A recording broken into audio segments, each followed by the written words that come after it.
Halo, selamat datang kembali. Di pembahasan kali ini, kita bakal kupas tuntas panduan praktis buat memperbaiki pola hidup yang mungkin terasa berantakan.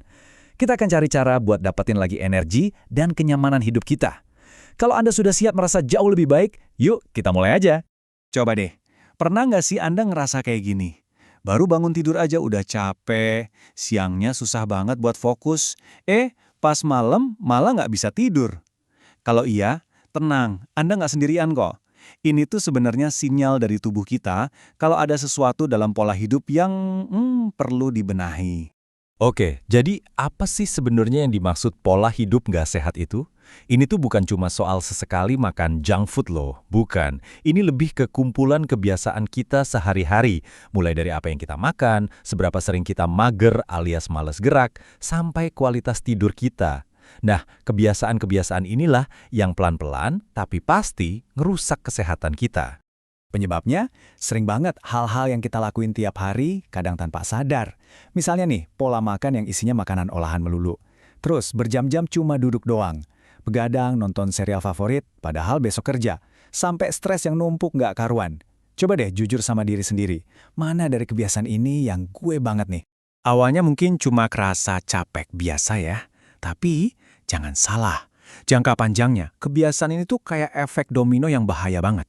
Risiko obesitas dan penyakit jantung jadi naik, diabetes tipe 2 mulai ngintai, dan sistem imun kita jadi gampang drop.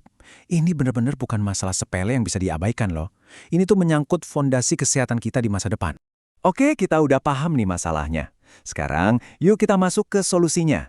Bagian pertama, kita akan benerin fondasi dari semuanya. Tidur. Yap, tidur yang berkualitas itu langkah paling pertama buat balikin energi dan fokus kita. Kunci buat tidur lebih nyenyak itu sebenarnya simple dan konsisten. Coba deh, usahain tidur dan bangun di jam yang sama setiap hari. Iya, termasuk pas weekend. Terus, bikin kamar tidur Anda jadi tempat yang sejuk, gelap, dan tenang. Perhatiin juga apa yang Anda makan atau minum sebelum tidur, dan kapan waktu olahraganya. Langkah-langkah kecil ini, kalau dilakuin terus-menerus, hasilnya bakal luar biasa. Nah, kita bahas satu kebiasaan kecil yang dampaknya gede banget, tombol snooze. Siapa hayo yang suka pencet ini? Menekannya berkali-kali itu justru bikin jam biologis tubuh kita bingung. Dan hasilnya, kita malah jadi lebih capek. Sebaliknya nih, kalau kita biasain langsung bangun, itu bisa melatih disiplin dan bikin tubuh kita lebih siap buat mulai hari. Apa yang kita makan dan minum beberapa jam sebelum tidur itu ngaruh banget loh. Hindari yang namanya stimulan kayak kafein di kopi atau teh, jelas itu bikin melek. Alkohol atau makanan pedas juga bisa ganggu pencernaan dan bikin tidur gak nyenyak. Nah, gantinya, coba deh pilih yang lebih aman, kayak segelas susu hangat atau buah-buahan ringan. Ini bisa bantu tubuh lebih rileks dan siap buat istirahat. Oke, pondasi tidur udah mulai kita perbaiki. Langkah selanjutnya yang paling logis adalah pastiin kita ngasih bahan bakar yang pas buat tubuh. Ingat ya, energi kita seharian itu bukan cuma datang dari tidur yang cukup, tapi juga dari apa yang masuk ke perut kita. Terus, makanan bergizi itu yang kayak gimana sih? Gampangnya gini deh, anggap aja tubuh Anda itu mobil sport.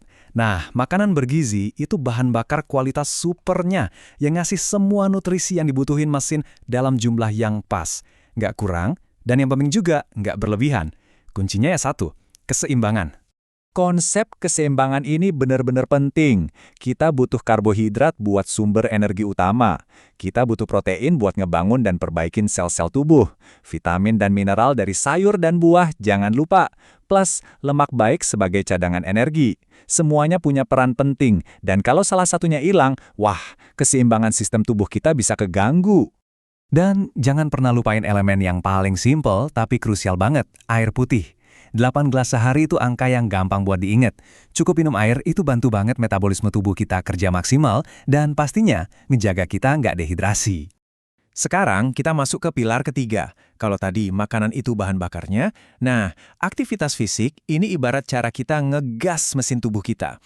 Ini bukan cuma soal bakar kalori ya, tapi juga soal ngejaga kebugaran dan yang nggak kalah penting, mood kita. Penting nih buat diingat, nggak semua aktivitas fisik itu harus yang berat-berat di gym kok. Aktivitas ringan kayak jalan kaki atau beres-beres rumah itu juga ada manfaatnya. Tentu ada juga yang levelnya sedang kayak sepedaan dan yang berat kayak lari. Kuncinya cuma satu, cari kombinasi yang Anda suka dan bisa Anda lakuin secara rutin. Jadi, seberapa banyak sih yang kita butuhin? Nah, WHO punya target yang jelas dan sebenarnya gampang banget dicapai. 150 menit aktivitas level sedang per minggu. Eits, jangan takut dulu sama angkanya.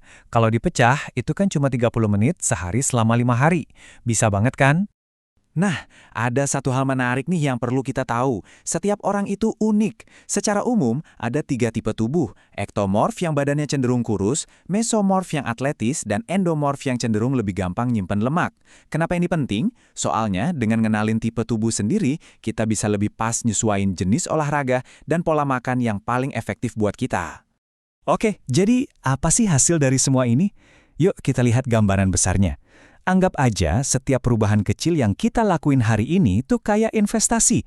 Investasi buat kesehatan kita yang luar biasa di masa depan. Jangan pernah remehin kekuatan dari pilihan-pilihan kecil kita setiap hari. WHO bahkan bilang 60% faktor yang ngaruh ke kesehatan dan kualitas hidup kita itu berhubungan langsung sama gaya hidup. 60% itu angka yang gede banget.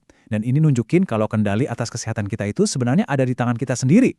Dan hasilnya, wah, luar biasa. Ini bukan cuma soal berat badan yang lebih kejaga ya, tapi juga soal mood yang jadi lebih baik, energi yang full dari pagi sampai malam, dan tidur yang benar-benar bikin segar. Pada akhirnya, semua ini adalah tiket kita buat mencegah berbagai penyakit berbahaya dan punya hidup yang lebih panjang plus berkualitas. Setelah dengerin semua ini, pertanyaannya sekarang bukan lagi, perlu nggak ya saya berubah? Tapi, langkah kecil apa yang mau saya mulai hari ini? Nggak perlu kok ngubah semuanya sekaligus. Mungkin cuma tidur 15 menit lebih cepat malam ini, atau minum segelas air putih ekstra pas bangun pagi. Coba deh, pilih satu hal aja. Jadi apa nih langkah pertama Anda?